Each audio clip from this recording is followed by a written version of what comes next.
Good morning friends, ഷെമീസ് വേൾഡിലേക്ക് സ്വാഗതം. രാവിലെ തന്നെ ചായ ഇട്ടിട്ടുണ്ട്. നമുക്ക് ഒരു ഗ്ലാസ് ചായ കുടിച്ചതിന് ശേഷം ബാക്കി ജോലിയിലോട്ട് കിടക്കാം.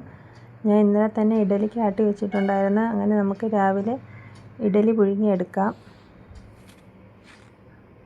ഉപ്പിട്ട് മാവ് കലക്കി മാവ് കോരി ഒഴിച്ച് ഇഡലി ആവിയേറ്റിയെടുക്കാം. ഇനി നമുക്ക് സാമ്പാർ വെക്കണം. സാമ്പാർ വെക്കുന്ന ഒരു വീഡിയോ ഞാൻ ഷോർട്സിൽ ഇട്ടിട്ടുണ്ടായിരുന്നു, അതുകൊണ്ട് അത് ഡീറ്റെയിൽസ് ആയിട്ട് കാണിക്കുന്നില്ല. പിന്നെ നമുക്ക് സാമ്പാറും വെള്ള ചമ്മന്തി അരയ്ക്കണം. ഉപ്പും ചെറിയ ഉള്ളിയും പച്ചമുളകും ഇട്ട് അരച്ചെടുത്തിട്ട് നമുക്ക് സാമ്പാറിനും ചമ്മന്തിക്കും കൂടെ കടുക് വറുക്കണം. രണ്ടിനും കൂടെ ഒരുമിച്ച് കടുക് വറുത്തിട്ട് ഇടുക ചെയ്യുന്നത്.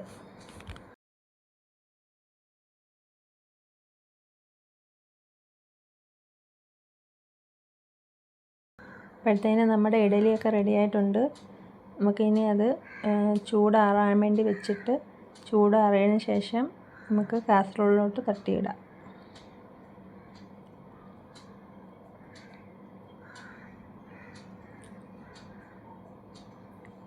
നല്ല സോഫ്റ്റ് ഇഡലിയാണ്.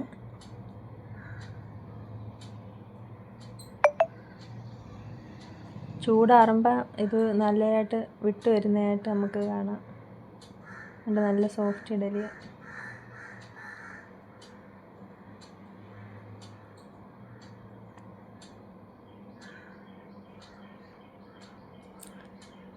അങ്ങനെ ഇഡലിയെല്ലാം വെച്ചിട്ടുണ്ട്.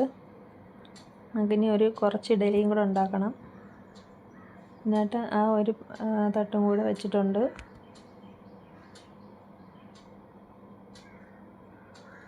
അങ്ങനെ മാവൊക്കെ കോരി ഒഴിച്ചു. അത് അവിടെ ഇരുന്ന് റെഡി ആവട്ടെ. അപ്പുറത്ത് സാമ്പാറും കടുക് വറുത്ത് ഒഴിച്ചിട്ടുണ്ട്. അങ്ങനെ നമ്മുടെ സാമ്പാർ റെഡി ആയിട്ടുണ്ട്.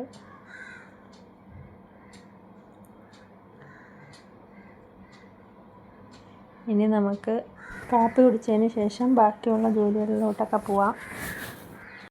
അത് കഴിഞ്ഞിട്ട് ഞാൻ വിറക് കത്തിച്ച് കലം വെച്ചിട്ടുണ്ടായിരുന്നു. നമുക്കിനി അരി കഴുകി ഇടാം.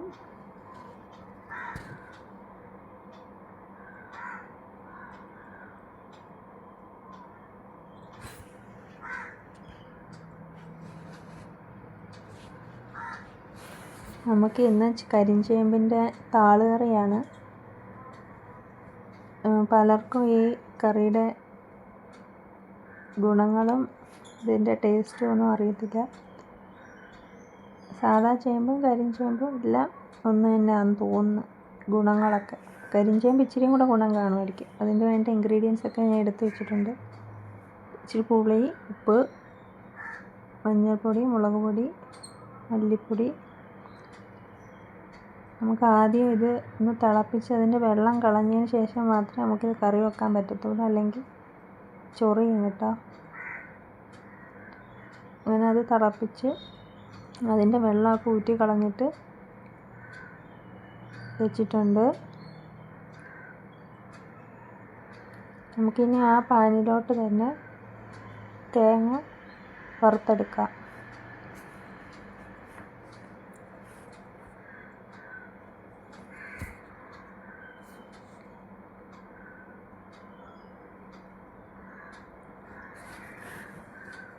തേങ്ങ ഒരു ഗോൾഡൻ ബ്രൗൺ ആവുന്ന സമയത്ത് പൊടികളൊക്കെ ചേർത്ത് കൊടുക്കാം.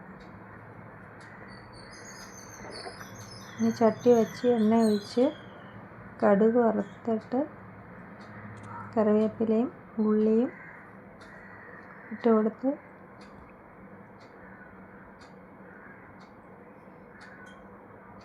ഉപ്പും കൂടെ ഇട്ടിട്ടുണ്ട്.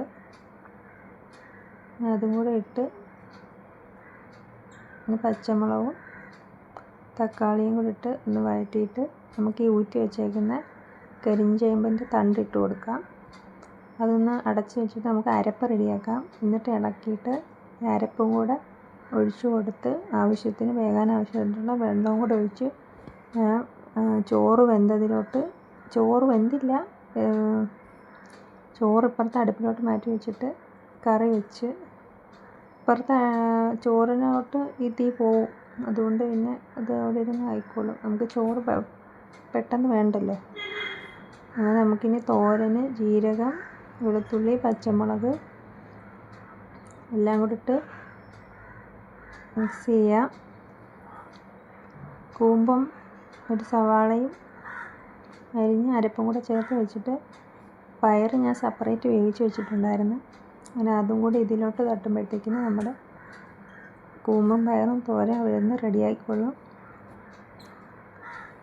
പിന്നെ നമുക്ക് മത്തി, ചാള മത്തി എന്നൊക്കെ പറയും, അതിനെ പൊരിക്കാം. അങ്ങനെ മത്തിയെല്ലാം പൊരിച്ച് ലഞ്ചൊക്കെ സെറ്റായിട്ടുണ്ട്. അപ്പോഴത്തേക്കിന് നമ്മുടെ ചോറ് വെന്തിട്ടുണ്ട്, അതും കൂടെ ഊറ്റിയിട്ടിട്ടുണ്ട്. അങ്ങനെ നമ്മുടെ തോരനും മത്തി പൊരിച്ചതും കരിഞ്ചേമ്പ് താള് കറിയും റെഡിയായിട്ടുണ്ട്. എൻ്റെ ചാനൽ ആദ്യമായിട്ട് കാണുന്നവരൊന്ന് സബ്സ്ക്രൈബ് ചെയ്ത് സപ്പോർട്ട് ചെയ്യണം. പിന്നെ ഞാനൊരു സലാഡും കൂടെ ഉണ്ടാക്കിയിട്ടുണ്ടായിരുന്നു.